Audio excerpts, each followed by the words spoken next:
nosso evento aqui na Universidade Católica de Santos, nós vamos trabalhar a questão do estudante, do docente e da instituição universitária. Nós vamos trabalhar também a questão das relações da ciência, da tecnologia e da inovação e como nós vamos preparar tanto o corpo discente como o corpo docente para essa nova perspectiva para que o nosso país possa desenvolver e ter autonomia realmente tecnológica para a gente poder inovar e melhorar nossas condições de desenvolvimento econômico e social.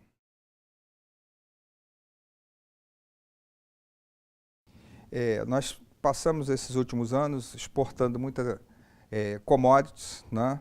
Nós temos tido alguns problemas econômicos. Desde 2008 nós tivemos uma capacidade de reinventar a economia, mas agora esse modelo ficou estabilizado e temos agora um problema de ajuste fiscal. E o que nós verificamos? Só a exportação de commodities dependente da questão econômica mundial, como a gente exporta muito para a China, por exemplo, nós ficamos refém, né, desse sistema econômico. Mas se a gente tiver autonomia para poder desenvolver nossa tecnologia, obviamente enfrentando o cerceamento tecnológico que a gente tem de vários países, nós podemos ter condições de exportar e não importar muito material, às vezes até de segunda categoria.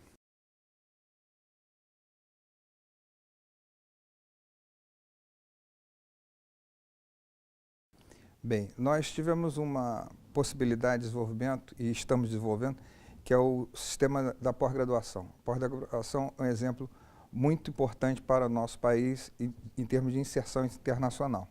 Acontece que nós esquecemos um pouco, no nível das engenharias, a graduação, né? Se nós pudermos conciliar a pós-graduação e a graduação, o que tem sido feito, tanto em vários estados, como as agências de fomento estaduais, as FAPs, como aqui em São Paulo nós temos a FAPESP, nós podemos deslanchar nesse sentido, né? Por que isso? Porque o professor ele tem várias atividades dentro de uma universidade, como a universidade aqui que nós estamos hoje. O professor é uma unidade de negócio, ele tem que captar recursos, prestar serviço, lecionar na pós-graduação, né? Publicar e também trabalhar com a graduação. Às vezes essa multitarefa, uma delas sai com algum prejuízo e a graduação, às vezes, nós temos esse problema. Então, o que nós vamos discutir hoje? Qual o papel da universidade nesse processo, qual o papel das agências de fomento, também esse contexto nacional de indução da pesquisa e da produção científica.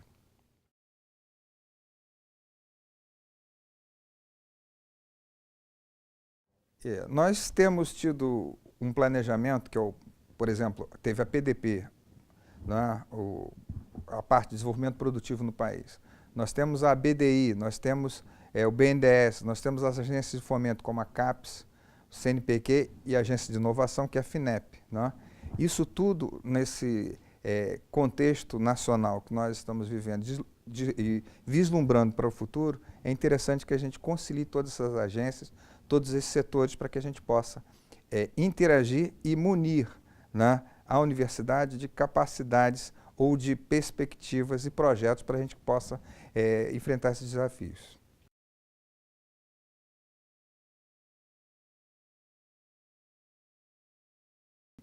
Nós temos vários tipos de instituições. Por exemplo, uma instituição federal, normalmente, ela tem a dedicação exclusiva, né? E é interessante para o Brasil isso, mas às vezes nas engenharias nós precisamos de dois tipos de professores: o professor profissional e o profissional professor. Por exemplo, a Universidade Católica de Santos tem esse perfil de ter os dois professores, né? E às vezes uma universidade de ponta nós estamos desenvolvendo mais ciência de engenharia e nós não estamos trabalhando tanto quanto gostaríamos que fosse a área de projetos de engenharia, né? Por quê? Porque às vezes nós estamos pensando o seguinte: nós vamos fazer projetos de pesquisa de ponta.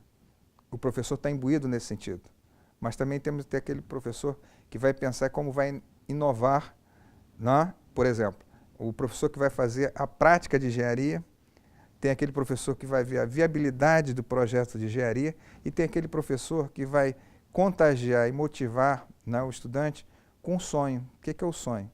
né? Ele não ficar amarrado em regras, podendo subverter e inovar. Eu acho que um corpo docente ele tem que ter esses perfis de professores, né? Todos os talentos são importantes, a gente tem que conviver, porque é um espírito do corpo docente de cada instituição de acordo com a sua cultura institucional. Então, eu acho que às vezes nós temos colegas que não estão tão motivados, mas outros estão mais motivados. Esse equilíbrio, essa motivação depende da liderança do coordenador, da liderança do diretor de centro, por exemplo.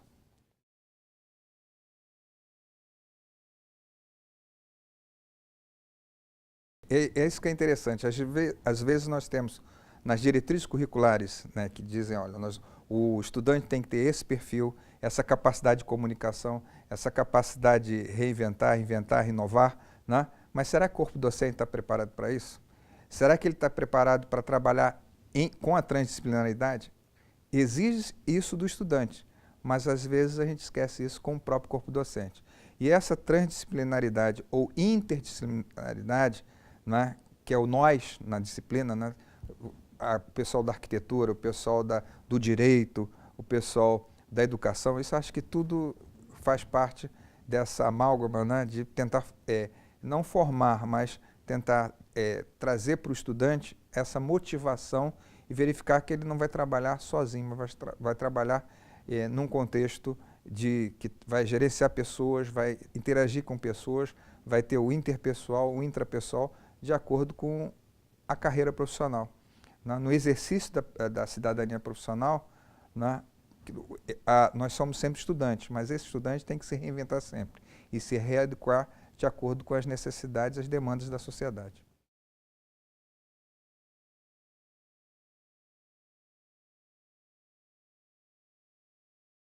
Olha, as demandas são muitas, né? A demanda, por exemplo, a gente tem demanda, às vezes nós esquecemos, de segurança e defesa, né? Nós temos o pré-sal aí, né? Tem um problema agora do petróleo, do valor do barril, etc. Mas nós temos que ter condições de evitar certos problemas. Por exemplo, quando você tem um carregamento, aqui estamos no Porto de Santos, né? O shipping, navegação, se vai para uma região lá da Ásia ou da África, temos um problema de pirataria.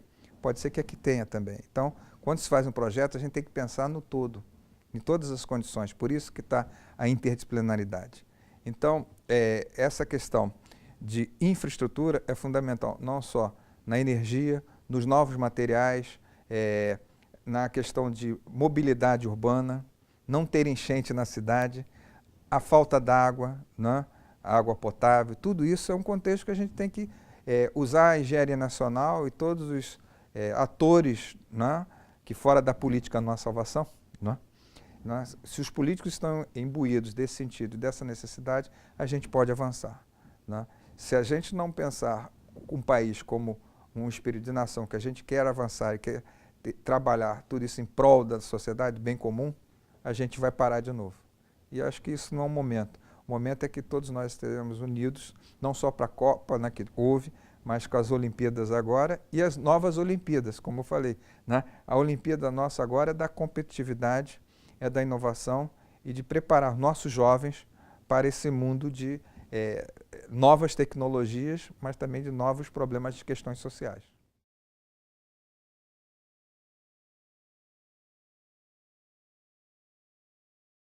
Bom, na área de engenharia é muito interessante isso. Eu sou daquela geração que foi formada na época que o engenheiro virou suco, né? Então, todos os meus colegas formados em engenharia se atualizaram, se readequaram e foram trabalhar, buscar, né, o seu espaço na sociedade. Normalmente o pessoal fala, olha, 1/3 dos formados em engenharia não estão trabalhando em engenharia. E é verdade, mas isso não é só no Brasil, né? Em quase todos os países, grandes países, também acontece isso.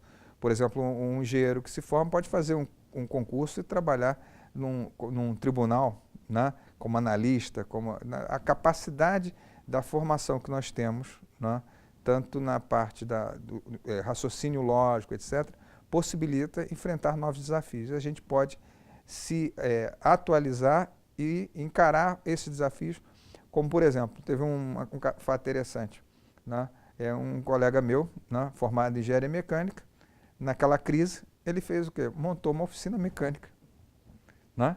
Então, era um problema para ele, era de emprego, mas ele enfrentou o desafio. Hoje a empresa dele não é só uma oficina mecânica, ele é um gestor, né, de problemas da área mecânica, não só de automóvel, mas de outras atividades.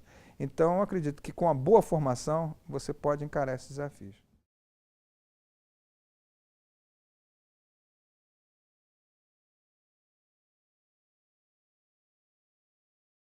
Bom, nós temos que pensar em alguns tipos de emprego de engenharia. Por exemplo, se nós estamos com uma universidade que tem um parque tecnológico, né? Será que nós estamos formando nossos estudantes para atuar não só naquele parque tecnológico, mas em outras atividades? Para gerar inovações? Nesse ecossistema de inovação que nós vivenciamos. Agora, o engenheiro não é formado apenas, que a gente classicamente ou tradicionalmente pensamos, em três tipos de engenheiro. Um engenheiro de concepção, um engenheiro de integração e um engenheiro de execução, né? Normalmente a indústria está preocupada com o quê?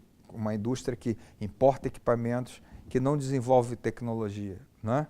Ela quer um engenheiro formado, pronto para o quê? Atividade de chão de fábrica.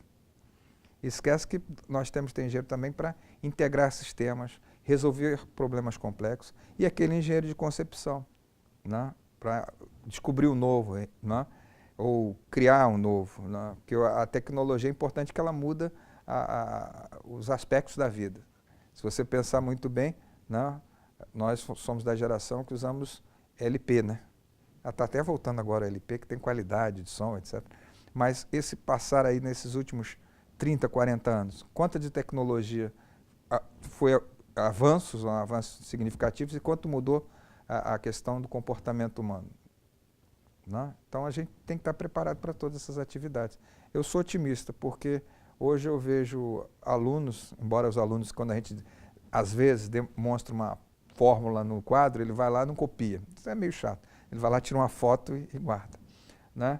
Mas com aquele celular que a gente não tinha há 30 anos atrás, eu me lembro quando eu fazia minha dissertação de mestrado, né? A gente tinha que ir para a biblioteca, levantar tudo. O aluno hoje tem um acesso muito rápido a dados e informação que a gente não tinha, e isso pode ser útil para a gente desenvolver novas aptidões, novos talentos. E eu acredito que esses jovens podem avançar nesse sentido. Agora, um problema que nós temos são, às vezes, as gerações, né?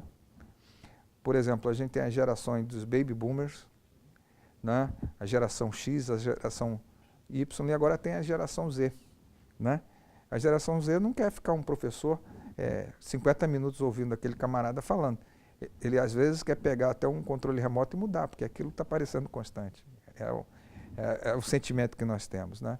E aí, como é que nós estamos preparando esses estudantes dentro da universidade? Se a gente tem que trabalhar professores mais antigos, com uma concepção mais conservadora, outros mais avançados, progressistas, e formar esse estudante, que ele também vai trabalhar com gente de todos os tipos, né? Com todos os talentos, né? A Petrobras, por exemplo, ela fez um estudo que como é que ela recebe esse novo profissional e como ele interage dentro da equipe que ele vai trabalhar lá ou numa plataforma, ou numa usina, ou própria na área de projetos. Então, isso é interessante.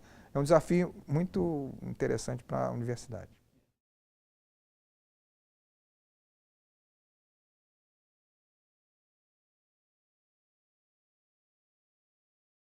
Bom, há vários tipos de universidades, né? No Brasil, na realidade, nós temos três tipos de instituições superiores. Temos as faculdades, às vezes as faculdades isoladas, os centros universitários e a universidade, né? Todas elas fazem parte de um time que a gente tem um ambiente da educação superior.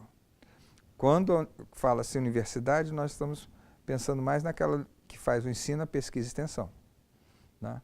E eu vejo que há universidades que estão preparadas, há universidades que estão no meio do caminho, e aquelas universidades que cumprem o seu papel junto à sociedade, de a cada ano formar mais estudantes, qualificar o titular, mas não tem aquele vigor científico. Isso é um problema? Mas ela tem o seu papel. E a universidade de ponta que também está exercendo sua atividade, mas às vezes está longe da realidade. Então, são talentos, né? E todos os talentos são válidos, a gente tem que aproveitá-los, né?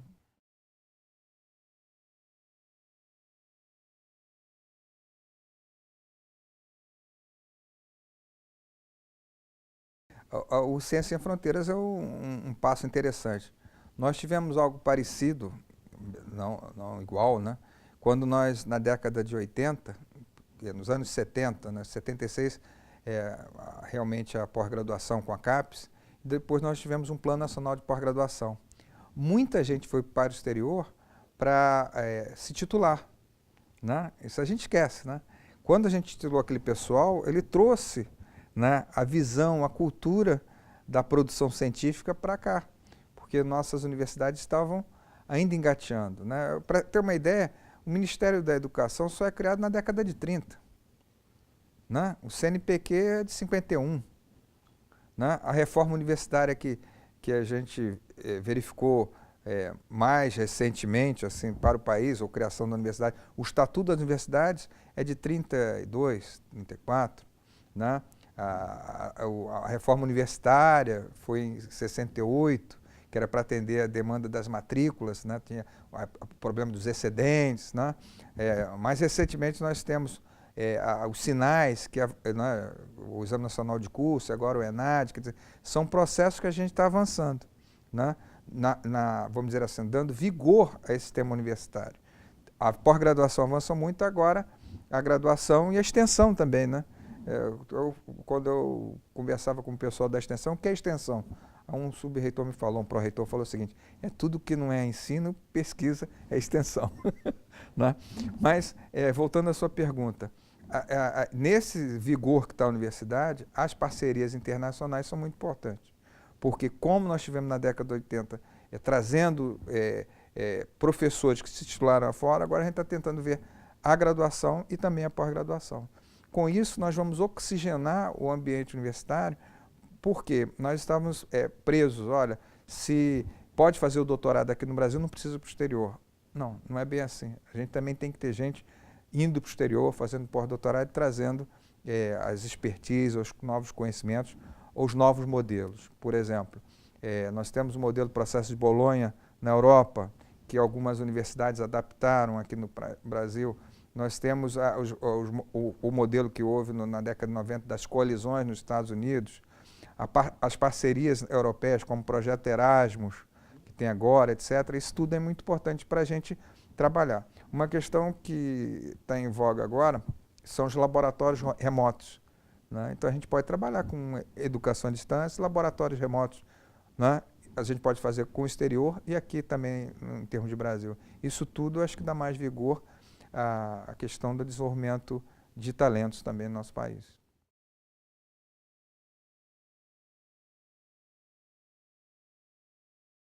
Mas o interessante é fazer experimentos. Sim. Além de simular, fazer experimentos. Em engenharia, alguns experimentos são muito caros. Se você pode partilhar, né, ter um microscópio eletrônico de ponta para fazer alguns ensaios na área de materiais, é muito interessante. A gente não tem tantos gastos e trabalhamos. A universidade é assim, nós formamos gente, às vezes, numa universidade de ponta para ajudar a outra, daqui a pouquinho essa cresce e às vezes até supera em certas linhas de pesquisa a origem. Né?